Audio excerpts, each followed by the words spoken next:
He helped an orc girl, then she asked for marriage. The orc girl was dying in his trap. Not a beast, not a raider, not some nameless creature from the dark. A real orc woman, huge, wounded, and dressed in torn black armor stained with blood. One leg was caught between the iron jaws he had set for wolves, and 3 arrows were already buried in her side. She had clearly been running from something long before she reached his forest. Then he saw the mark on her shoulder. Even under the mud and blood it was there. A war clan crest stamped into her armor in silver. Not common metal, not common rank. Whoever she was, men had killed to stand near that symbol. The human froze for half a breath. Then the dogs in the distance started barking. Riders, coming fast. The orc girl forced herself up, grabbed a broken spear, and pointed it straight at his throat with a shaking hand. Her eyes were full of pain, fury, and warning. "Help me," she said, voice rough with blood, "or leave before they see you." He should have run. Instead, he stepped closer, and the sound of horses stopped right outside the trees. He moved. Before fear could stop him, the human snapped the trap open with both hands and a grunt of pain in his shoulders. The orc girl nearly drove the broken spear into his face anyway, but the moment her leg came free, she collapsed hard into the wet leaves. The riders were close now. He could hear harness chains, low voices, the sharp snort of horses catching. "Scent. Can you walk?" he whispered. She tried to push herself up, failed. Blood ran down her side and darkened the ground beneath her. That was answer enough. He threw her arm over his shoulders and almost buckled under her weight. She was taller, broader, heavier than any person he had ever carried. But panic gave him strength. He dragged her through the trees, off the hunting path, across a narrow stream, and toward the small hut where he lived alone at the edge of the forest. His home was barely more than one room with a lean-to shed, a low bed, a crooked table, and shelves made from rough-cut planks. Everything inside had been repaired more than once. The roof leaked in one corner. The window was covered with oiled cloth instead of glass. A single pot hung over the hearth. It was the kind of place no one envied and no one visited unless they needed something cheap fixed. And now a wounded orc warrior was lying on his bed like a fallen queen. The contrast was almost absurd. Her armor, even broken, was better made than anything in his house. The rings on her braces were engraved. The leather straps were dyed in colors too deep and rich for common soldiers. Even the knife at her hip had a carved bone hilt. This was no ordinary fighter who had gotten lost in the woods. She woke when he tried to cut the arrow from her side. Her hand shot to his throat so fast he barely saw it move. "If you touch me wrong," she said through clenched teeth, "I will kill you in your own house." He swallowed, keeping his hand steady even as his pulse pounded. "If I don't touch the wound, you'll die in it." For a long second, neither moved. Then her grip loosened. He cleaned the blood with boiled water, tore one of his only good shirts into strips, and worked in silence while she watched him with the hard, suspicious stare of someone used to command, not mercy. She did not cry out once. That frightened him more than screaming would have. Night settled outside. The riders passed somewhere beyond the trees. Then, just as he thought the danger had gone, his old hunting dog at the door lifted its head, growled low, and stared into the dark. Someone had stopped outside the hut. He reached for the hatchet, near the hearth, but the orc girl was faster. Even wounded, she had the knife out and angled toward the door before he took 2 steps. Her breathing turned sharp with pain, but she did not lower the blade. For one tense moment, the tiny hut felt too small for either of them. Then came a soft scratch at the wood. Not a soldier, not an enemy, just his old dog circling back after catching some smell in the dark. The human let out a breath he had been holding so long it hurt. The orc did not. She stayed rigid until he opened the door a crack, let the grey-muzzled animal slip inside, and barred it again. Only then did she sag slightly against the bed frame. "You waste fear badly," she muttered. He glanced at her. I could say the same. That almost sounded like the edge of a laugh from her, but it vanished before he could. "Be sure." The night turned colder. Wind pushed at the walls. He fed more wood to the fire, then knelt beside her again with a bowl of hot water, crushed herbs, and a needle he had heated in the flame. She watched every movement. "You know this work?" she asked. "Enough to keep sheep alive." "Sometimes, people. That is not an answer. It is the only one I have." She studied him as if deciding whether he was foolish or honest. Maybe both. But this time, when he touched the wound near her ribs, she did not grab his wrist. Her jaw tightened. That was all. He cleaned the blood properly, pulled the torn flesh together as best he could, and wrapped her side with fresh strips of cloth. The arrow wound in her shoulder was worse around the edges, darkened in a way he did not like. Poison, most likely. Whoever had chased her had not wanted capture. They had wanted certainty.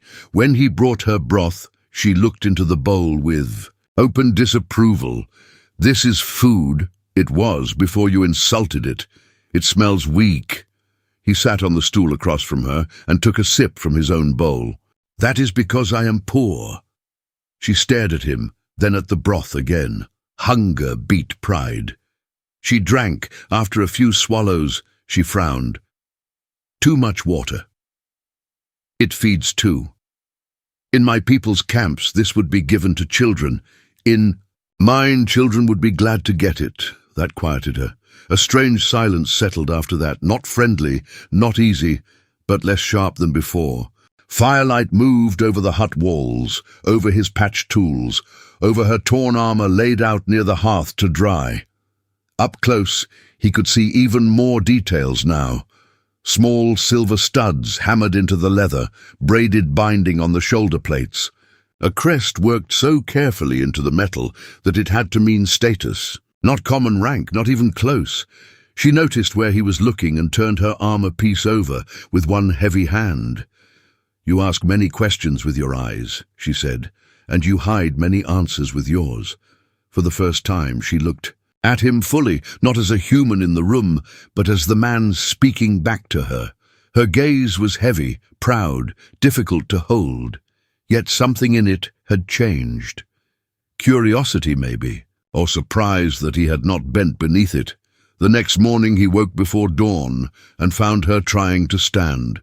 She had one hand on the wall, the other pressed to her ribs, fury all over her face because her own body had betrayed her. He crossed the room quickly, expecting another threat, but when she swayed, she caught his shoulder instead of reaching for a weapon.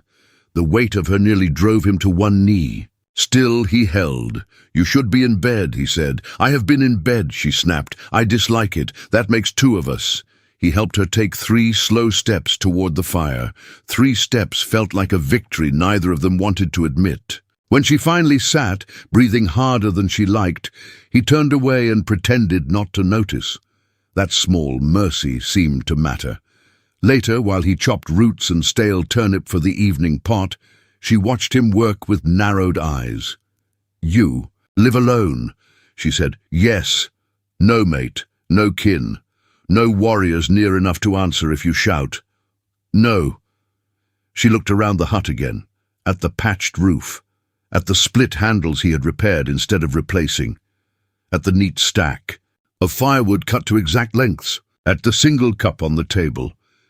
"In my world," she said slowly, "a male alone is either dangerous or already forgotten." He kept cutting. "In mine, sometimes both." That answer sat between them for a long time. By the 3rd night, the fever broke. He had fallen asleep in the chair beside her bed, one elbow on his knee, fingers still stained green from herbs. The fire had burned low. Rain tapped softly on the roof. When she woke clear-headed for the first time, she found him there, exhausted, chin against his chest, as if he had kept watch until sleep stole him by force. She stared at him in silence. this. Weak, poor human with the leaking roof and thin soup had hidden her, stitched her wounds, fed her from almost nothing, and never once asked what reward her life might bring him. Carefully, almost awkwardly, she reached for the old blanket hanging near the bed and pulled it over his shoulders. By morning, she had already turned her face away and rebuilt the wall, in her expression. But when he handed her breakfast, she took it without insult, and outside, near the tree line, he found fresh boot prints in the mud. He covered the boot prints with a pine branch, then stood very still in the cold morning air. One set, deep heel marks, fresh enough that the mud still held a wet shine. Someone had come close to the hut during the night and left without knocking. When he stepped back inside, the orc girl was sitting near the hearth with his old blanket folded beside her, as if she had never touched it. Her face was calm, but her eyes went to his boots at once, then to the door, then back to him. "You saw something," she said. He set down the water bucket. "Someone came near the house." Her jaw hardened. "How many?" "One." "That means more are not far." He hated how quickly the little peace in the room vanished. For 3 days the hut had started to feel less like a hiding place and more like a strange, fragile life built between two wounded people. Now danger had found the path again. He barred the door tighter, checked the window cloth, and moved his tools away from easy reach in case anyone forced their way in. She watched him in silence, then said, "You should send me away." He looked at her. "You can barely cross the room. That is my problem. It becomes mine when you bleed on my floor." She gave him a sharp look, then surprisingly lowered her eyes. "You joke when afraid. I work when afraid. Joking is cheaper." That time the laugh was real, though small and rough from disuse. It changed her face in a way that made him look away too fast. The day passed under tension. He did not go to the village. That alone was dangerous. People noticed absence faster than presence. He usually sold chopped wood, repaired handles, traded skins, or picked up salt once every few days. If he disappeared too long, someone would ask why. She seemed to understand that without being told. Near midday, while he was grinding herbs at the table, she spoke without looking at him. "The men who hunt me are not all strangers." His hand slowed on the mortar. "One of the arrows," she said. "The black fletching. It belongs to my own clan." He lifted his eyes, so that was the wound beneath the wound. "Your people did this?" "Some of them." Her mouth turned bitter. "When power shifts, loyalty becomes a costume, easy to wear, easy to remove." He said nothing for a moment. "That is true among humans too." She glanced at him. "Who removed theirs from you?" He almost smiled at how direct she was. Orcs, he was learning, did not circle pain politely. They stepped on it and waited to see if it bit. He set the mortar aside. No one important enough for a song. Still, he leaned back in the chair, staring at the knife marks in his old table. "My father owed money before he died. My brothers left to marry better lives. I stayed with the debt, the hut, the tools, and a mother who did not live long enough to see any of it improve." He shrugged once. "After that, people mostly remembered me when something broke."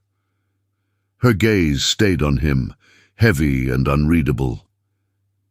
"That is why you helped me," she said quietly. "You know what it is to be left behind." He wanted to deny it, could not. The silence after that was different, not awkward, not sharp.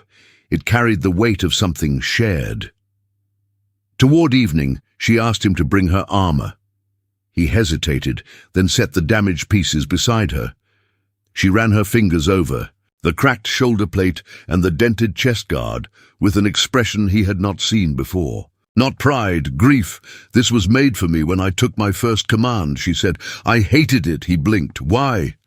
"Too polished, too ceremonial, too heavy with meaning." Her thumb paused over the silver crest. "Everyone looked at it before they looked at me. That line stayed in the room like smoke. He understood it too well. Carefully he picked up one broken leather strap and his awl. "It can be repaired," she watched him thread the leather. "You mend everything. Only the things that stay still long enough." For once, she did not answer with sharpness. She only studied his hands as they worked. Strong hands, not in the way warriors boast about, but in the quieter way of men who hold broken things together because no one else will. Night came hard and windy. The hut creaked.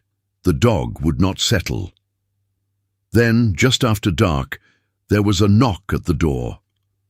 Not loud, not urgent. 3 slow knocks. Both of them froze. The human stood first, but she was already on her feet behind him despite the pain. One hand braced against the wall, the other holding her knife. He reached for the hatchet. The fire cracked softly. Behind them. Then a voice came through the wood. "Open up," called a man from the village. "I saw smoke twice today. Thought I'd check whether you were hiding company." The human's blood went cold because the man outside was not stupid. And the orc girl, standing only a few feet behind him in the dark, had just drawn enough breath to kill. The human did not open the door. He stood with one hand on the latch and said as evenly as he could, "I'm busy." The villager outside gave a short laugh. At night? Behind him, the orc girl shifted her grip on the knife. He could feel the tension in the room like a drawn rope. If the man outside pushed his way in, blood would hit the floor before a second sentence was spoken. So the human did the only thing he could think of. He coughed hard, rough and ugly, then kicked over the water bucket so it splashed loud across the floorboards. "Fever," he called through the door.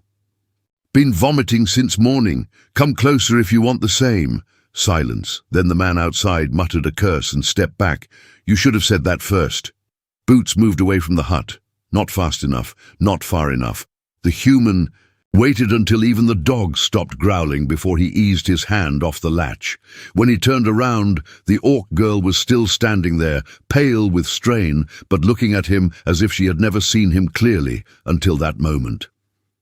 "You lied well," she said. "I'm poor, not stupid." Her mouth twitched, but the look in her eyes did not soften. It darkened. "They will come back," she said. "And next time, not alone." He already knew that. The villager would talk. Men always talked harder when fear made them feel useful. By morning, half the village might know smoke had risen twice from the hut and that the lonely trapper on the edge of the woods had refused to open his door. He stared at her.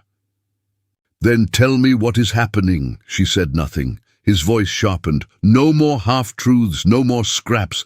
If I'm risking my neck, I deserve the whole blade." For a long moment she only looked at the fire. Then she straightened, though pain flashed over her face, and said, "My name is not the one I gave you." He waited. She lifted her chin with the hard pride of someone stepping back into chains she had once worn like armor. "I am Varka of the Iron Vale, firstborn of High Chieftain Orzath, war leader of the Black Crest, heir to the Eastern clans." The words hit him harder than any shout. He knew that name. Everyone near the border knew it. Varka of the Iron Vale was not just noble. She was the kind of name mothers used to frighten children into obedience. The clans under her father controlled mountain passes, iron roots, and enough warriors to burn 3 human towns before winter. Traders spoke of her like a storm wearing armor. Some said she had led raids by 18. Some said kings sent envoys with trembling hands when her banners crossed the ridge, and she'd been sleeping in his bed.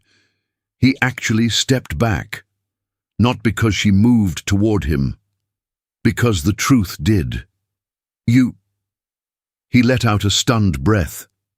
"You let me talk to you, like I was only a wounded woman," she finished quietly.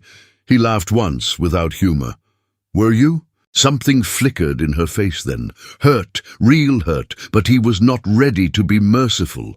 "You watched me patch your wounds with torn shirts and boiled roots while I thought you were some hunted soldier."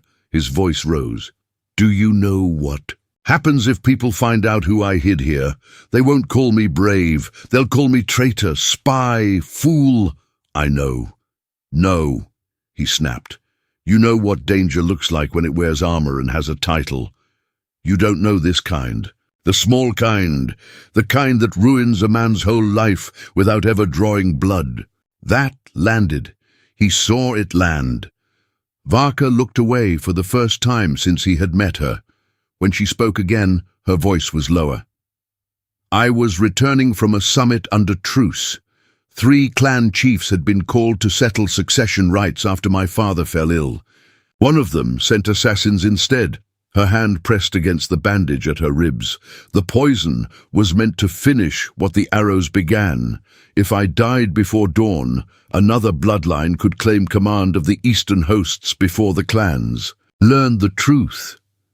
And the black-fletched arrow, one of my own captains. Her expression hardened into something colder than anger. Bought or promised something greater. He stared at her. So that was it. Not random pursuit. Not border violence. A struggle for power large enough to crush villages just by shifting its weight. And he had dragged that struggle into his hut with muddy boots and bleeding hands. Before he could speak again, the dog exploded into barking. This time it was not. One man outside. He heard horses. Many. Then came the sound that made Varka go completely still, a deep war horn rolling through the trees. Not human. Orc.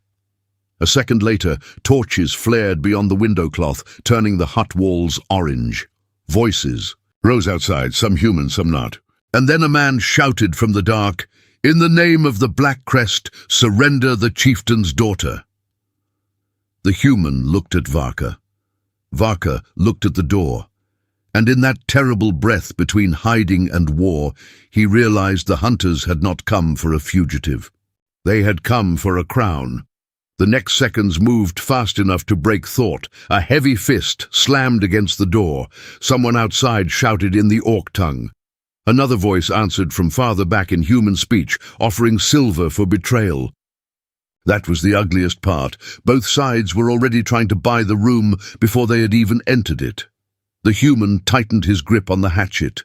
Varka stepped in front of him. Even wounded, even pale from blood loss, she seemed to grow larger as she drew herself up. Not because her body changed, but because the truth had fully returned to it.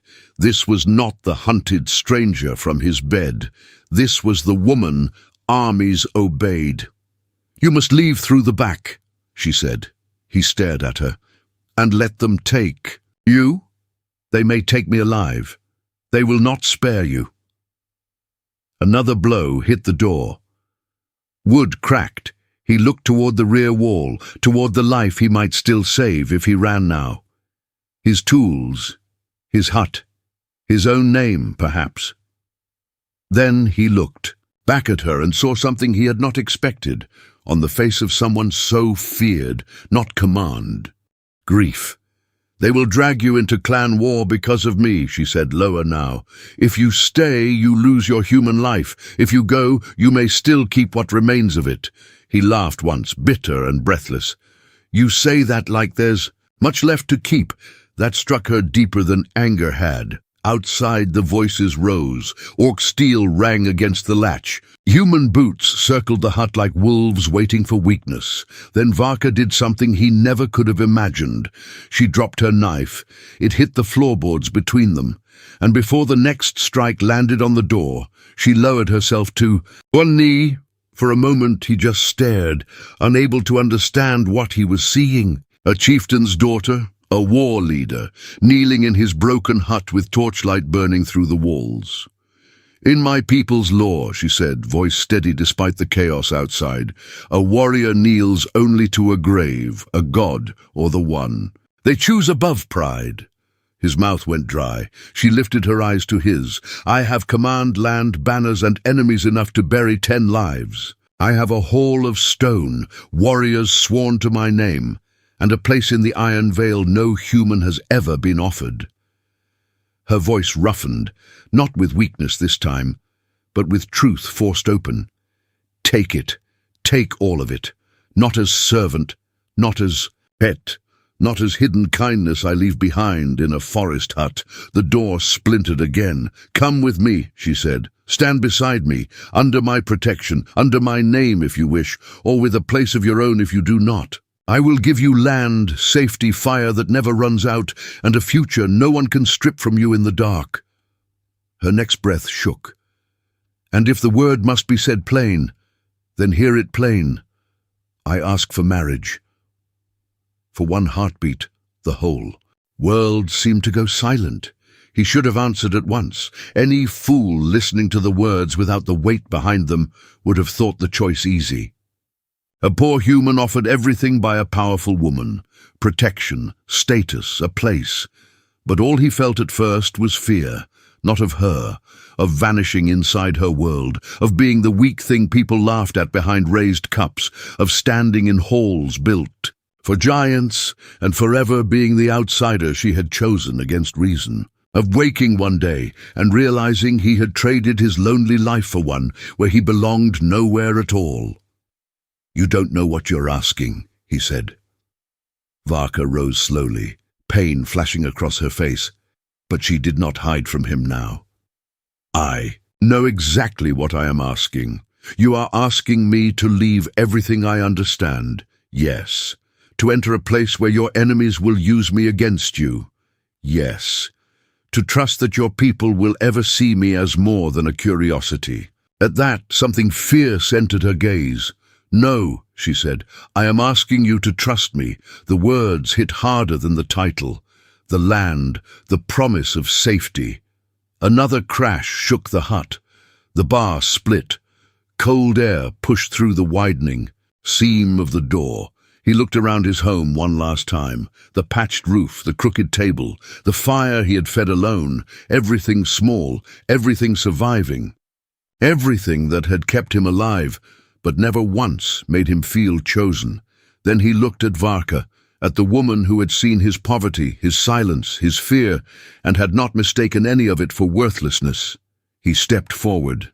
When the door burst inward and torchlight flooded the hut, the first thing both humans and orcs saw was not a prisoner, not a fugitive, not a trapper trying to beg for mercy. They saw the human take Varka's hand and say, with his voice shaking but unbroken, "Then let them hear me beside you." What followed cost them both more than either had spoken aloud that night. The men from the village stepped back first, not out of kindness, out of fear. Because once the human stood beside Varka instead of behind her, the room changed shape. The orcs outside no longer saw a wounded fugitive cornered in a hut.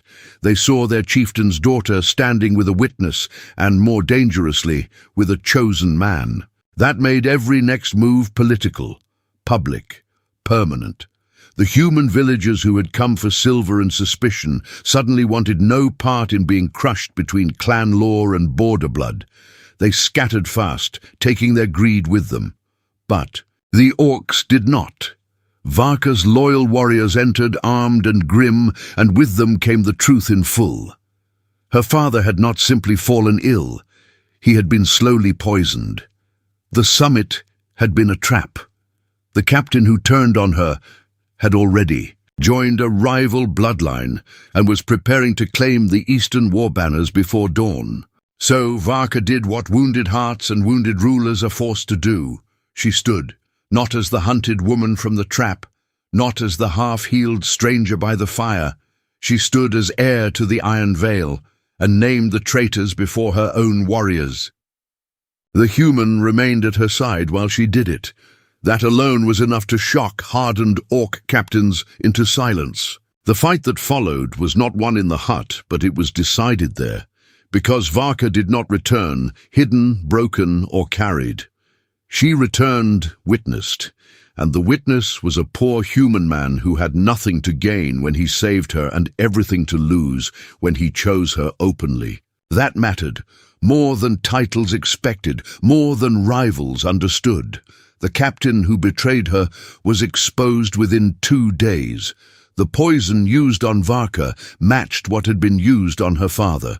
The rival bloodline lost its claim, not only because Varka survived, but because too many had now seen what her enemies feared most. She could inspire loyalty, even when stripped of armor, rank, and power.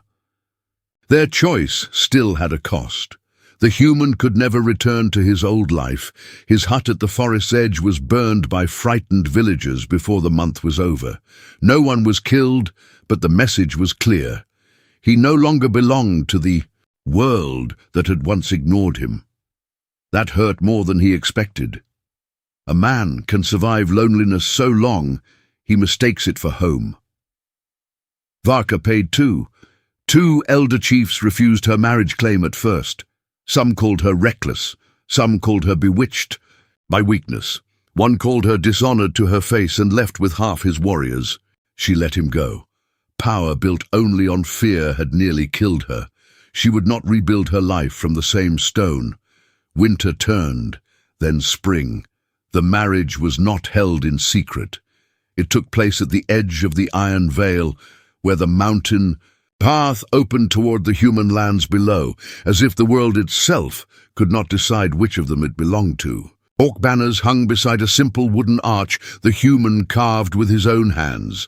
No gold, no jeweled throne, just iron, pine, fire, and witnesses from both sides brave enough to come.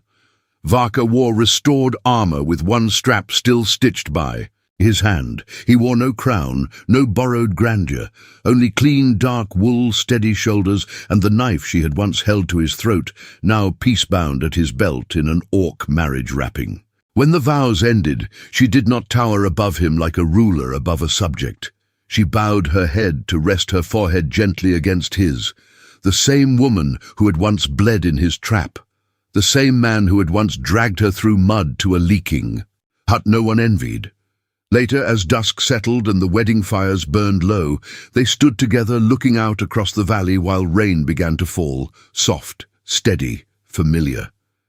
He reached for her hand first this time, and when she closed her larger hand around his, it no longer felt like the moment a powerful orc chose a poor human.